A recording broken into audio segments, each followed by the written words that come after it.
पहली सुमरनी तोला न्योता है माँ। पहली सुमरनी तोला न्योता है दाई मोरो, पहली सुमरनी तोला न्योता है माँ।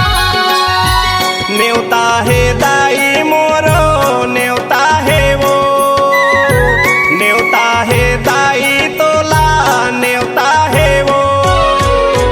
पहली सुमरनी तोला न्योता है दाई मोरो, पहली सुमरनी तोला न्योता है माँ। पहली सुमरनी तोला न्योता है दाई मोरो, पहले सुमरनी तोला न्योता है माँ।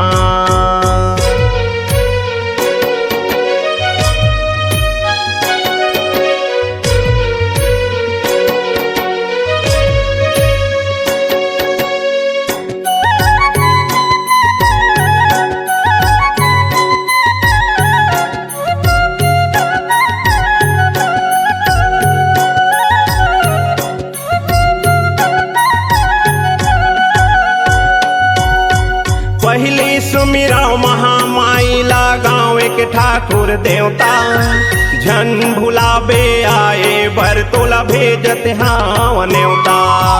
पहली सुमरन महामाई ला दूसरे ठाकुर देवता, झन भुलावे आए बरगांव भेजत हावो न्योता। भेजत हाँ वाव न्योता ठाकुर देव भेजत हाँ वाव न्योता, झन भुलाबे आए बर तोला भेजत हाँ न्योता। भेजत हाँ तोला न्योता ठाकुर देव भेजत हावो न्योता, झन भुलावे आए बरगांव भेजत हावो न्योता। न्योता है दाई तोला न्योता है वो, न्योता है दाई तोला न्योता है वो।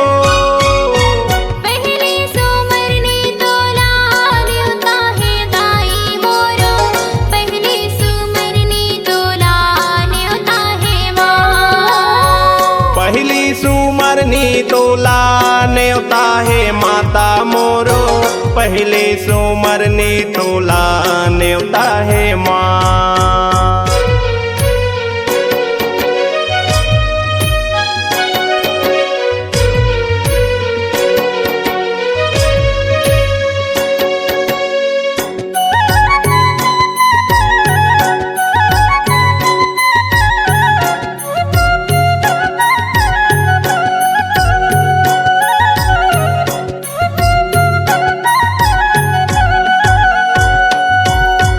पड़कीडी बंजारी लसुमिराव घटोल बगदे दाए, गाँव के चंडी माता लसुमिराव बुजेपुर महमाई।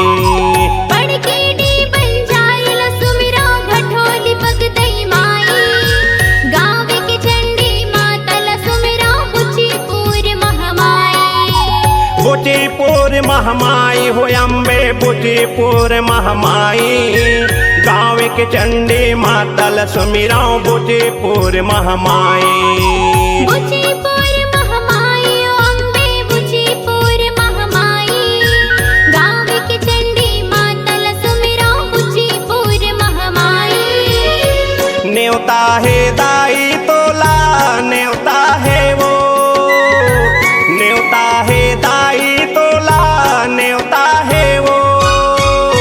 पहली सुमरनी तोला न्योता है दाई मोरो, पहली सुमरनी तोला न्योता है माँ। पहली सुमरनी तोला न्योता है दाई मोरो, पहले सुमरनी तोला न्योता है माँ।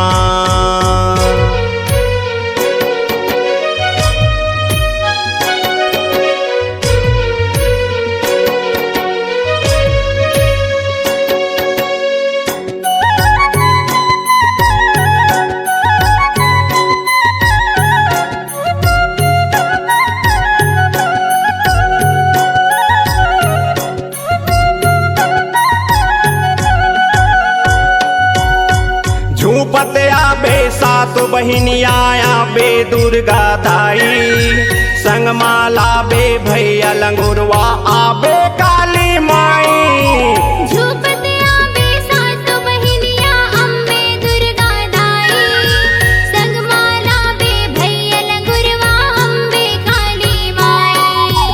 आबे काली माई भवानी मोरे आबे काली माई, संग माला बे भैया लंगुरवा आबे काली माई। आबे काली माई भवानी मोरे आबे काली माई, संग माला बे भैया लंगुरवा आबे काली माई। न्योता है दाई तोला न्योता है वो, न्योता है दाई तोला न्योता है वो। पहले सुमरनी तोला न्योता है दाई मोरो, पहले सुमरनी तोला न्योता है माँ।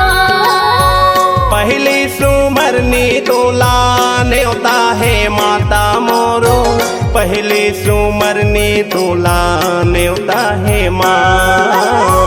पहली सुमरनी तोला न्योता है माँ। पहली सुमरनी तोला न्योता है माँ। पहली सुमरनी दाई न्योता है माँ। नए नए छत्तीसगढ़ी ऑडियो वीडियो गीतों को देखने और सुनने के लिए हमारे भीमा म्यूजिक चैनल को लाइक और सब्सक्राइब करके बेल आइकन बटन को क्लिक करें।